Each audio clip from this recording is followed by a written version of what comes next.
I remember going to a CUPE convention in Lethbridge.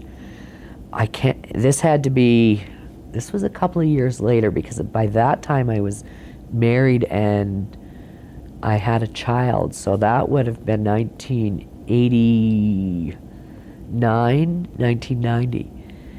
And I remember there was a resolution that I had written and put forward to CUPE Provincial Convention on childcare about providing subsidies for childcare. And I not only did that, I had resolutions on health and safety, I had resolutions on government issues, political issues, everything. I mean, I wasn't focused on women's rights. So when this resolution came up, I had actually gone up to the mic and spoke on it. And I was leaving the mic, I was devastated, because one of the brothers turned to me and said, "Why don't you stay home with your kids?"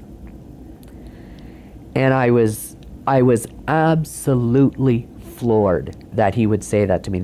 At that point, this was 1990, and the unions had been talking about equal rights. There had been acceptance at the national, like all throughout, and I was floored. I didn't know how to handle it.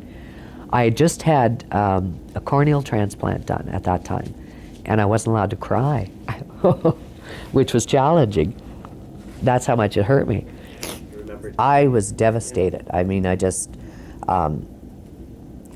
remember catching my breath, going to the back of the hall, and sitting down and thinking, okay, I can't cry because I just had my surgery and you weren't allowed, had to try to control the tears and stuff.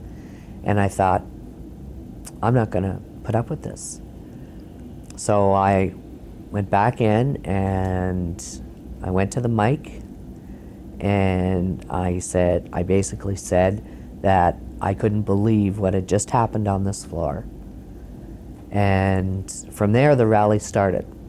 After I got off the mic, I don't know how many brothers and how many sisters got up and condemned what was done. And it was like, that's what had to happen.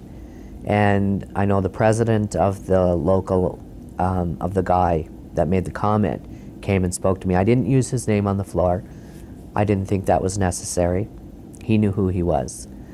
But it eventually got figured out because somebody saw him come and speak to me right after. So the president of his local came and talked to me, and I told him what happened. And he went and he dealt with that member, and that member came and apologized. And I mean, for that to happen was a big thing. And we actually ended up being quite good friends after that. It was more of a, okay, I've done wrong, I'm here to learn.